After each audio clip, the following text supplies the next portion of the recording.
நம்ம ஒரு அப்ளிகேஷனை இனிஷியலாக டெவலப் பண்ணுற மாதிரியே லாஸ்ட் வரைக்கும் இருக்கும்னு சொல்ல முடியுமா? ஓல்டு ஃபீச்சர்ஸ் வந்து போகலாம், நியூ ஃபீச்சர்ஸை நம்ம இன்ட்ரடியூஸ் பண்ணலாம். ஸோ இதனால் டேட்டா ஃபார்மட்ஸோ இல்லை ஸ்கீமா சேஞ்சஸோ கூட நடக்கும். ஸோ இதெல்லாம் பண்ணணும்னா நம்ம கோட் சேஞ்சஸ் இன்ட்ரடியூஸ் பண்ணுறோம். ஒரு பெரிய அப்ளிகேஷன்ஸில் இந்த மாதிரி கோட் சேஞ்சஸை நம்ம ஃப்ரீக்வெண்ட்டாக பண்ணுவோமா, இல்லை டக்குன்னெல்லாம் நம்ம சேஞ்சஸை இன்ட்ரடியூஸ் பண்ணிவிடுவோமா? ஒரு அப்ளிகேஷன் இவால்வ் ஆகுறத எப்படி நம்ம ஹேண்டில் பண்ணுறோம் அண்ட் டேட்டாஸை எப்படி என்கோட் பண்ணுறோம், இதை தான் இந்த வீடியோவில் நம்ம டீட்டெயிலாக டிஸ்கஸ் பண்ண போகிறோம். ஹே ஃபோக்ஸ், வெல்கம் டு ப்ராசஸ் வித் பவி. நான் டெக் ரிலேட்டடாக அப்டேட்டில் இருக்கணும்னு நினைக்கிறேன். நீங்களும் இருக்கணுமா? அப்போ வாங்க ஒன் பை ஒன்னாக ப்ராசஸ் பண்ணலாம்.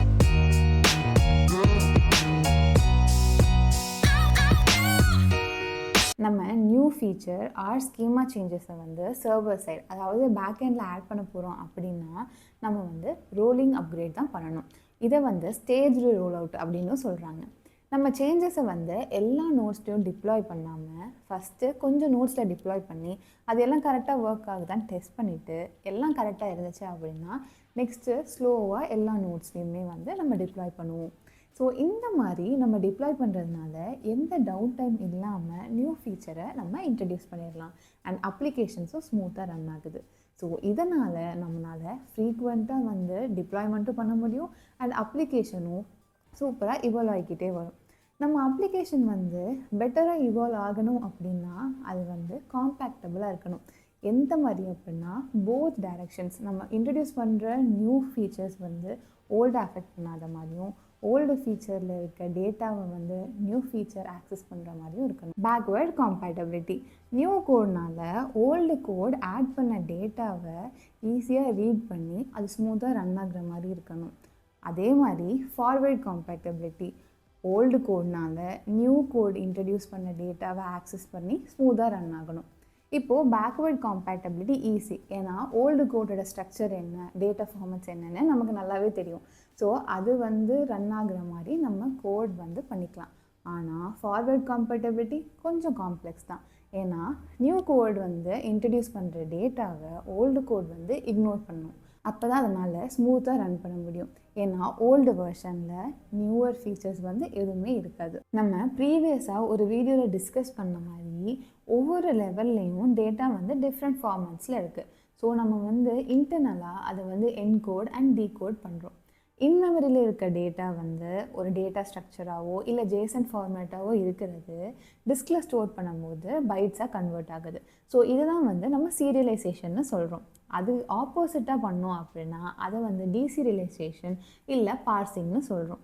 ஸோ இந்த மாதிரி என்கோடிங்க்கு நிறையா லாங்குவேஜஸில் டிஃபால்ட் லைப்ரரிஸ் ப்ரொவைட் பண்ணுறாங்க.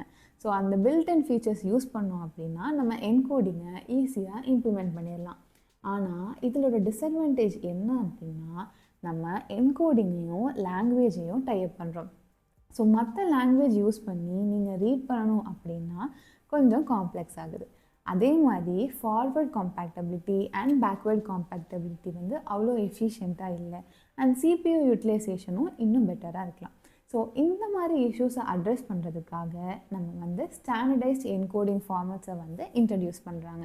அது என்ன அப்படின்னா JSON, XML, CSV. இது எல்லாமே டெக்ஸ்டுவல் ஃபார்மேட்ஸ். அதனால் ஹியூமன்ஸ்னால் ஈஸியாக ரீட் பண்ணி அண்டர்ஸ்டாண்ட் பண்ண முடியுது. என்னதான் இதில் இவ்வளோ பெனிஃபிட்ஸ் இருந்தாலும் இதில் சில டவுன் சைட்ஸ் இருக்க தான் செய்யுது. என்னென்னு பார்ப்போமா? First encoding numbers. XML and CSVனால் நம்பரையும் சில ஸ்ட்ரிங்ஸில் நம்ம டிஜிட்ஸ் கொடுப்போம் இல்லையா, அதையும் டிஃப்ரென்ஷியேட் பண்ண தெரியாது. அண்ட் ஜேசனில் இன்டீஜரையும் ஃப்ளோட்டிங் நம்பர்ஸையும் கொஞ்சம் டிஃப்ரென்ஷியேட் பண்ண தெரியாது. செகண்ட் டிஸ்அட்வான்டேஜ் என்ன அப்படின்னா நம்ம JSON அண்ட் XML யூஸ் பண்ணோன்னா அது ஹியூமன் ரீடபிளாக இருக்குது, ஆனால் பைனரி ஸ்ட்ரிங்ஸை சப்போர்ட் பண்ணுது.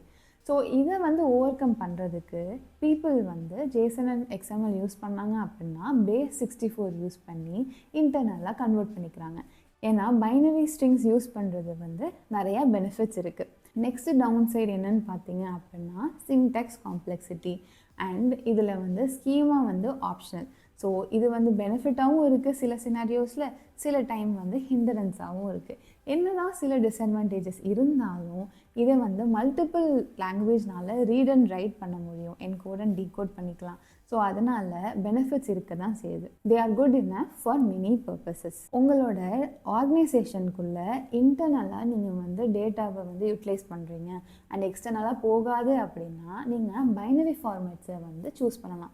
ஏன்னா இது வந்து இன்னுமே ஸ்டோரேஜை வந்து எஃபிஷியண்ட்டாக யூட்டிலைஸ் பண்ணுது. த்ரிஃப்ட், ப்ரோட்டோகால், பஃபர் இதெல்லாம் வந்து binary schema driven formats. So இதெல்லாம் வந்து ரொம்ப காம்பேக்டாக and forward and backward compatibility வந்து நல்லா டிஃபைன் பண்ணியிருக்காங்க. இது வந்து ரொம்ப பெட்டராக இருக்கும். ஆனால் இது ஹியூமன் ரீடபிள் கிடையாது. ஸோ எந்த மாதிரி சினாரியோஸ்க்கெலாம் வந்து நம்ம என்கோடிங் அண்ட் டீகோடிங் பண்ணுறோங்கிறத பார்ப்போமா? ஃபர்ஸ்ட்டு டேட்டா பேஸில். இப்போது டேட்டா பேஸில் நம்ம டேட்டாவை ஆட் பண்ணுறப்போ அந்த டேட்டாவை என்கோட் பண்ணி ஆட் பண்ணுறோம். அது திரும்ப நம்ம டிபிலேருந்து ரீட் பண்ணணும் அப்படின்னா நம்ம வந்து அதை டீகோட் பண்ணிக்கிறோம். நெக்ஸ்ட்டு வந்து ரெஸ்ட் ஏபிஐஸில் கிளைண்ட் வந்து ரெக்வஸ்ட் பாஸ் பண்ணுறப்போ டேட்டாஸ் எல்லாம் வந்து என்கோட் பண்ணி தான் பாஸ் பண்ணுவாங்க. ஸோ சர்வர் வந்து அதை டீகோட் பண்ணிவிட்டு என்னென்ன ப்ராசஸ் பண்ணுமோ ப்ராசஸ் பண்ணிவிட்டு திரும்ப கிளைண்ட்டுக்கு சென்ட் பண்ணுறப்போ அதை என்கோட் பண்ணி சென்ட் பண்ணிடுறாங்க.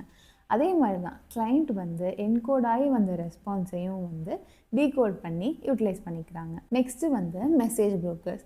அந்த நோட்ஸ் எல்லாம் வந்து இன்டர்னலாக கம்யூனிகேட் பண்ணும்போது டேட்டாவை என்கோட் அண்ட் டீகோட் பண்ணுறாங்க.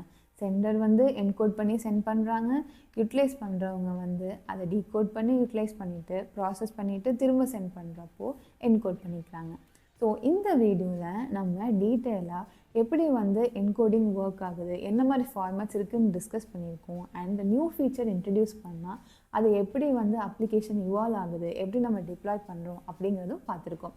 ஸோ இன்னும் நம்ம வந்து ப்ராசஸ், த்ரெட்ஸ் இந்த மாதிரி மல்டிபிள் டேர்ம்ஸ் எல்லாம் வந்து ஃப்யூச்சர் வீடியோவில் டிஸ்கஸ் பண்ணலாம். ஸோ நம்ம சேனலுக்கு சப்ஸ்கிரைப் பண்ணாதவங்க சப்ஸ்கிரைப் பண்ணி பெல் ஐக்கன் கிளிக் பண்ணிக்கோங்க. அப்போ தான் நாங்கள் வீடியோ போட்டோன்னே நீங்கள் டக்குன்னு பார்க்க முடியும். உங்களுக்கு ஏதாவது டவுட்ஸ் இருந்தால் கீழே கமெண்ட் செக்ஷனில் கேளுங்க. Bye folks, see you on next video.